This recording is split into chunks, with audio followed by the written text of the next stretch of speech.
Hello everyone, good morning, welcome back to my channel. মোয়ের চ্যানেলে তোমাদের সবাইকে অনেক অনেক স্বাগত জানিয়ে আজকে একটা নতুন ব্লগ শুরু করলাম। ব্লগটা শুরু করেছি তখন সন্ধেবেলা, আর যেদিনটা ব্লগটা করেছি সেটা হচ্ছে রবিবার। তো তোমরা যে যেখান থেকে আমার ব্লগটা দেখছো আশা করছি সবাই ভালো আছো আর সুস্থ আছো। দেখো ঘরের এরকম অবস্থা, আমি সেজেগুজে রেডি হয়েছি, রেডি হয়ে বেরোচ্ছি মানে বাপের বাড়ি যাব। তো মাকে আর বাবাকে পুজোর গিফটটা দিয়েই আসবো, সেই কারণে রেডি হয়ে বেরোচ্ছি।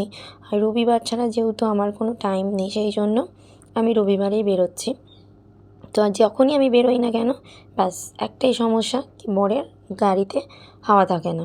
তো সেই কারণে অগত্যা আবার হাওয়া টাওয়া দিয়ে তারপর বেরোচ্ছি। আর আমার বাড়ি যেতে গেলে হাইওয়ে ধরে যেতে হয়, মানে কোনা হাইওয়ে ধরে আমি যাই।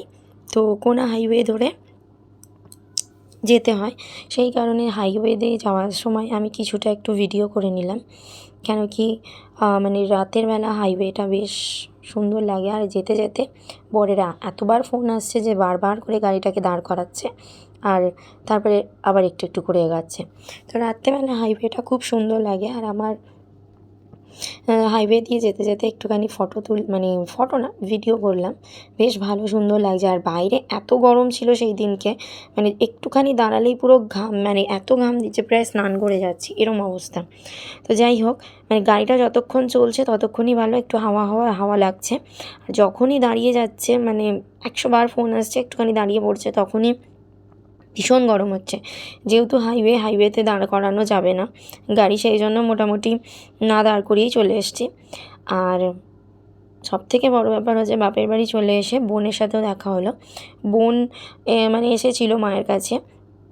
তো ও জুতো কিনেছে, মানে কেনাকাটি করেছে, ওর জুতোগুলো দেখালো।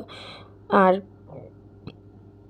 সেই একই অবস্থা সবার বাড়িতে এসে, মানে মায়ের কাছে এসেও দেখছি সেই জামা কাপড় কেনাকাটি। বোনের শ্বশুর বাড়িতে যাবে বলে কতগুলো জিনিসপত্র কিনেছে, আর বোন এগুলো নিজের জন্য কিনেছে, সেগুলোই দেখাচ্ছে যে দেখ আমি কী কী কিনেছি। আর প্রত্যেকের জন্য, মানে মেয়ের জন্য মা কিনেছে, বোনের ছেলের জন্য কিনেছে, মানে আমরা 3 বোন। ছোটো বোনের এখনও মানে কোনো বেবি নেই। তো মেজো বোন আর আমার মেয়ে আর মেজো বোনের ছেলে, তো তাদেরই জামা কাপড়গুলো আমাকে দেখাচ্ছে। এইটা হচ্ছে মেজো বোনের ছেলের জন্য কিনেছে বাবা, এখনও দেওয়া হয়নি, সবে কিনে নিয়ে এসেছে। ওরাও গিয়েছিলো শনিবার দিন মার্কেটিং করার জন্য, তো শপিং করেছে ওরা শনিবার দিন, সেই কারণে। আর আমি রবিবার দিন যেহেতু গেছি, আমি দেখতেই পেলাম যে কে কী কিনেছে, কার জন্য কী কিনেছে। তাও কি বলো তো, সবটা দেখতে পারিনি, আমারও একটু বাড়ি আসার তাড়াহুড়ো ছিল। আর এটা কিনেছে বোন, মানে বোনের ছেলের জন্য। এটা ছোটো বোন কিনেছে। আর বাপের বাড়ি গিয়ে খেয়ে দিয়ে ফিরবো না সেটা কখনো দিনও হয়। মা দেখি লুচি আর ডিমের তরকারি রান্না করছে, কষা কষা ডিমের তরকারি আর গরম গরম লুচি। পুরো একদম খাবারটা জমে গিয়েছিল।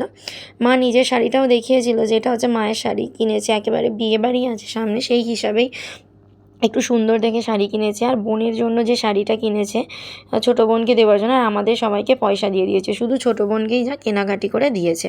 তো যাই হোক, সেই একই অবস্থা, যেখানেই যাচ্ছি শুধু শপিং শপিং আর শপিং। তাহলে চলো ব্লগটা আজকে এখানেই শেষ করছি। তোমরা সবাই ভালো থেকো, সুস্থ থেকো, আসবো আবার আর একটা নতুন ব্লগ নিয়ে।